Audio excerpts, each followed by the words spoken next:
Армысыздар, құрметті кармология арнасының тұрақты көрермендері, сіздермен Алтынай аман. Бүгін 24 күні туылған жандар жайлы сөйлесеміз. Осы эфирді соңына дейін көріңіздер, себебі мұнда сіздерді алаңдатқан сұрақтарға жауап аласыздар. Сонымен бірден біз бала күнгі зақымдардан бастаймыз. Сіздер өз сезімдерін бағаламайтын ата-анаға келесіздер. Сізбен аса қатты жақын сөйлеспейді, өзгелермен де жақын сөйлеспейді, яғни ортасымен өкпе, реніш арқылы ғана сөйлеседі. Бұның да әрине өз себептері бар деп ойлаймын.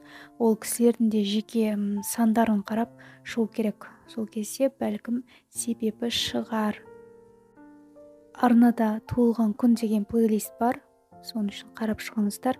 Сонымен негізі адам өз сезімін, өзін түсінбеген кезде ол барлық адамдармен өз реніштерімен, өкпелерімен сөйлеседі. Ал адамда тым болмаса бір реніш болса, ол адам көтерілмейді, өспейді, яғни развитие болмайды да. Жай ғана өмір өтіп жатады, болды. Сондықтан ғой ең бірінші жаңа өмір бастағыларыңыз келсе, өкпе реніштен арылыңыздар деп психологтардың қақылдайтындары. Ол шын мәнінде рас негізі. Себебі ол өте кері, өте жаман әсер етеді. Ондай адамдар негізі өзгелерді түзеуге, үйретуге шеберді, ал өздері ешқандай түзелмейді де. Оған тіпті қадам да жасамайды. Әсіресе балаларын үйреткенге мастер. Сіздің ата-анаңыз біздің қателіктерімізді қайталап қалмасын деп ақыл айтқан шығар. Алайда ата-ананың ең мықты тәрбиесі ол үлгі болу болып табылады. Ұрыс-керіс, претензия, ақыл айту, оның барлығы негізі мағынасыз дүниелер. Ол кісілерге жай ғана балалардың алдында сондай бір пример үлгі бола алатындай жан болса болды еді.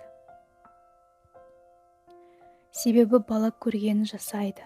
Сонымен өздерінің кері тұстары бола тұра, ата-анаңыз сіздің идеальны болғаныңызды қалады. Не жақсы, не жақсы емес барлығын тізіп, кезекпе-кезек сізге түсіндіретін де содан. Әрине айтқан ақылдары өте орынды, бірақ сіздің де өз басыңыз, миыңыз бар, өз границаңызда болу керек. Ол шарт сондай. Сонымен қатар сіз өзіңіздің ішкі әлеміңізді, ішкі дүниеңіздегі дауысты тыңдай алуыңыз керек. Жалпы осыны қазіргі менің айтып өткен дүниенің барлығы бір өмір ғой, балалық шағыңыз, бұны нумерология тілі бойынша үйрену мен үйренісу аралығы деп атайды, яғни период адаптации. Сіз осы аралықта үйрендіңіз көп дүниеге. Жалпы бұл аралықты ешқандай адам баласы өзгерте алмайды, ол солай болу керек болды. Сондықтан қабылдауыңыз керек, реніштерді жіберуіңіз керек, жарайды ма? Сонымен қатар нақты осы аралық екіге бөлінеді. Қараңғылық, оны біз минус деп атаймыз, және жарық, оны мен плюс деп атаймын. Қараңыздар, енді осы тұста көп кісілер түсінбей жатыр, себебі мен жаңа форматта мәлімет ақпарат беріп жатырмын. Бұл белгілер сіздің бойыңызда болмауы мүмкін. Егер сіз плюста болсаңыз, түсініңіздер ме? Сіздер мысалы қараңғылықта болсаңыздар, онда қазір менің айтатын белгілердің барлығы болады. Яғни, менде ондай белгілер жоқ деп шошудың қажеті жоқ. Әрине жоқ болады, егер сіз жарықта болсаңыз. Міне енді минус белгілерді оқимын. Махаббаттан, отношениялардан қорқа тұра, махаббатқа қатты құштарсыз. Тіпті отношенияда болсаңыз да, сіз өз орныңызда емес сияқты сезініп, қасыңыздағы адамға толықтай сеніп ашыла алмайсыз. Сіздің тірегіңіз жоқ. Өз ата-анаңыздың тағдырын қайталап қаламын деп қорқасыз. Болашаққа деген паника, мақсатыңыз жоқ. Болмаса олар көп, ішінен біреусін таңдай алмай жүрсіз.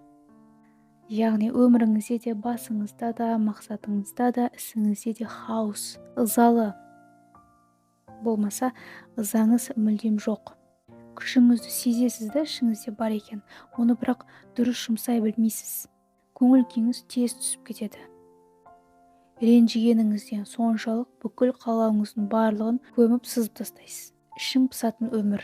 Барлығын айыптап, өзіңізді ғана жақтайсыз. Бәрі кінәлі, тек мен емес деп ойлайсыз. Адамдармен бір мәмілеге келе алмайсыз. Тіл табысу қиын, сөйлесу қиын. Жалпы негізі осы 24 күн туылған жандарды бір өмірінде үлкен трагедия болады. Оны қай аралықта екенін анықтаған жоқпын. Енді сіздер маған айтыңыздаршы, сіздердің өміріңізде бір өте үлкен трагедия болып па еді? Ол мысалы сізді біреу қатты алдаған шығар, әлде тастап кеткен шығар. Екеуінің біреусі болуы мүмкін. Пікірге жазып қалдырсаңыздар өте риза болатын едім.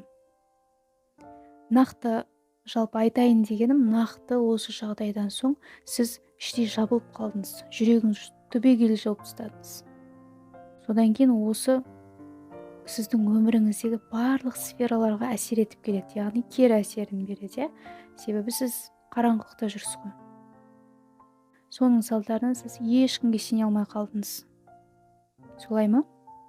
Маған консультацияға жазылыңыздар, мен барынша сіздерге көмектесуге тырысамын. Себебі бұлай жүре берген жарамайды ғой. Оның бәрі өткенде қалу керек. Яғни жаман дүниелердің бәрін өткенде қалдырып, тек қана жақсы, жарқын, сондай бір әдемі естеліктерді қана сақтайық. Сонымен енді плюста болсаңыздар, сіздердің жарықта екеніңізді білдіретін белгілерді қысқаша айтып өтейін. Өте жауаптысыз, сөздеріңізден де, ісіңізден де, жалпы түріңізден де сол жауапкершілік байқалады. Шын мәнінде бұл өте керемет қой, себебі қазір көп адамдар жауапкершілігі жоқ жандар ғой. Жалпы сізге содан кейін барлығы сенгісі келіп тұрады. Жұмысыңыз өзіңізге ұнайды. Себебі сіз өзіңіз қалап жүрген мамандықты таңдадыңыз. Мақсатқа жету жолындасыз. Общий цель жұбыңыз арасында болмаса, одан махаббат шықпайды деп ойлайсыз. Себебі мен және жұбымның екеуміздің көзқарасымыз да, жалпы мақсатымыз да, жолымыз да бір болу керек дейсіз. Негізі ол рас қой, әрине. Өте дұрыс ой деп ойлаймын. Ешкімді кінәламайсыз және тыңдай білесіз.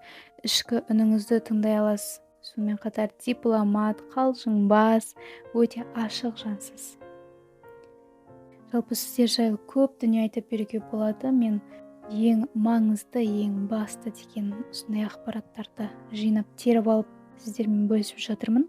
Осы эфир арқылы сіз өзіңіздің жарықтасыз ба, әлде қараңғылықтасыз ба, соны анықтай алдыңыз. Өздеріңіздің алып қосарларыңыз болса, міндетті түрде пікірге жазыңыздар. Әрине арнаға тіркеліп кетіңіздер. Сонымен қатар осы эфирге лүпіл басып кетіңіздер. Тыңдағандарыңызға, жалпы назарларыңызға рахмет.